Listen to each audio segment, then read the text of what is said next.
I think this year's focus is going to be a cruiser car, which is, I think the wagon would be a perfect vehicle to be a cruising car, because now I can take everybody. My wife can go along, my son can go along, and if he wants to bring friends, they could come along as well. There's plenty of room in the wagon.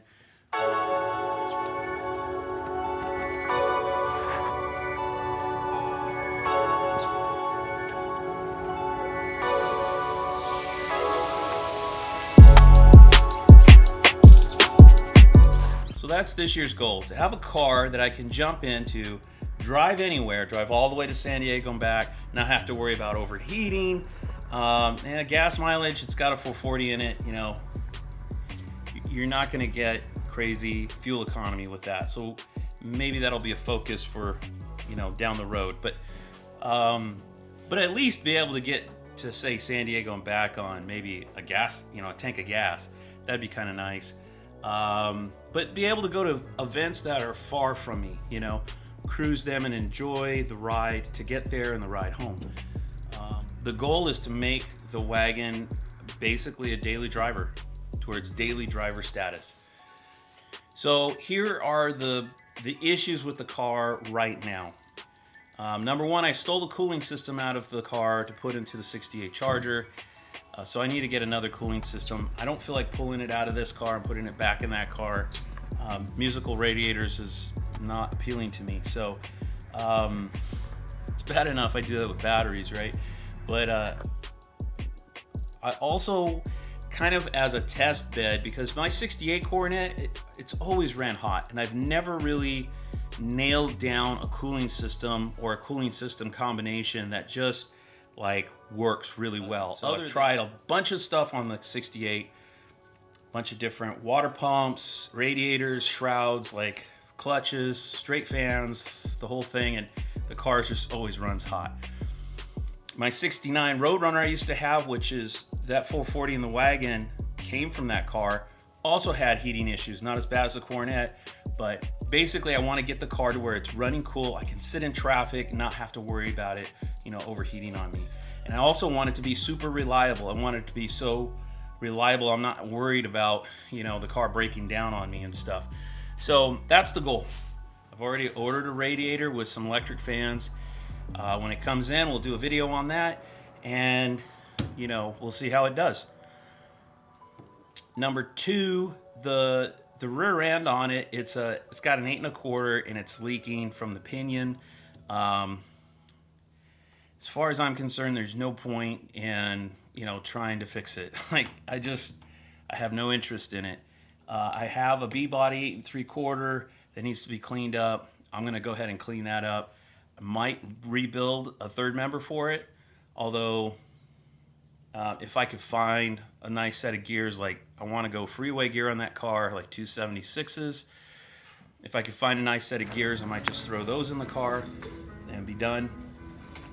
And then the third biggest challenge with the car is it has rusty floors, really bad rusty floors. So I need to pull the interior out of it. It doesn't have carpet, it's got that rubber floor because it's a deluxe model, which means it's the lowest bottom of the barrel model, strip model car. But get all of that crap out of there, see what the floors look like, see what I'm gonna need to replace the rust. And I don't want to get crazy with the car. I'm not really interested in pulling up the whole floor. I just want to patch what's rusted. So whatever's rusty, I'm going to cut it out, put a patch in there to fix it, and move on. Coronet wagon sales were up over 25% in 1968, due entirely to the popularity of the newly introduced Coronet 500 wagons. The Coronet wagon package will continue to stay ahead of competition because of superior features like the popular and practical tailgate window washer and wiper option. The low-line Coronet Deluxe models also benefit from upgrading in 1969 to make Coronet's economy line far more competitive. And this Coronet Deluxe Sport Coupe is a good example. The Coronet Deluxe 4-door sedan and the Coronet Deluxe 2-seat station wagons are also improved. Upgrading includes instrument panel improvements, 775 tires on V8 models, improved steering wheels, upgraded interior trim, and a 318 cubic inch engine is the standard V8, replacing the 273 V8. So here's the story behind buying the wagon. I actually saw this ad on Craigslist for this car. It had a Coronet 500 grill in it at the time, and it was posted for $3,500. And I didn't have the money at the time. I thought the car looked really cool. I wanted it. I thought it'd be cool to own a wagon, especially a Mopar B-body wagon, especially, you know, 68 to 70. So this one was really cool.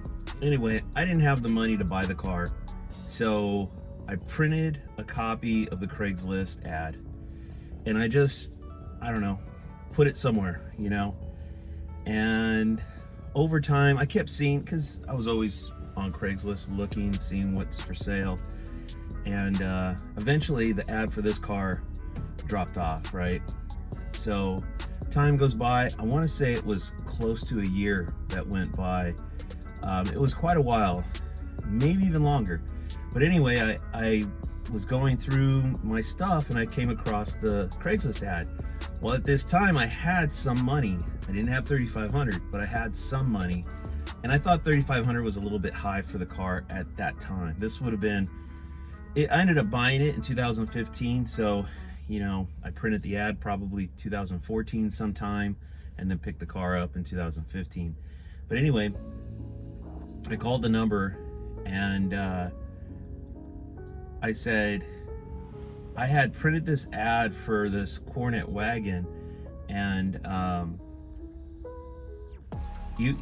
don't know if you've already sold it, but you know, I was just wondering if you still had the car. And he said, yes, I do. And he said that he was, I can't remember if he was, I think he was in the middle of a move or something like that. Might have been a divorce, I'm not sure, but whatever the case was, you know, he kind of dropped everything and had to deal with whatever it is he was dealing with. And he said that he was actually going to be posting the ad for it again soon.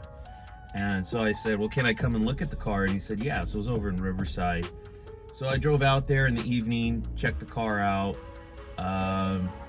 He got it to run. It wasn't running great, but it was running. He told me the freeze plugs leaked and stuff like that. So I was like, man, it definitely wasn't a car you were just gonna jump in and drive. So I think I'd offered him, I want to say it was around $2,000, and he came back. We ended up settling at $2,200. You know, it's been a while, so I don't know exactly where the back and forth took place, but I picked up the car for $2,200. I got the car home, thought, cool, you know, I can't remember if I cleaned the car up or something, got it to run a little bit better, but you know, the freeze plugs were leaking so bad. And on a small block Mopar, it's got 2 freeze plugs on the back of the block, so you have to take the transmission off to get to them. And I just couldn't bring myself to do all that work. I just didn't want to invest all that time into doing that. You know, for something I have no idea what this engine's gonna do or how well it's gonna run on the road. So prior to that, I had like several years prior to that, my blue Roadrunner, I had pulled the 440 and transmission out of that car, and it's a separate story why I got rid of it. Huge mistake. I wish I still had it. But anyway, I kept the drivetrain out of the car.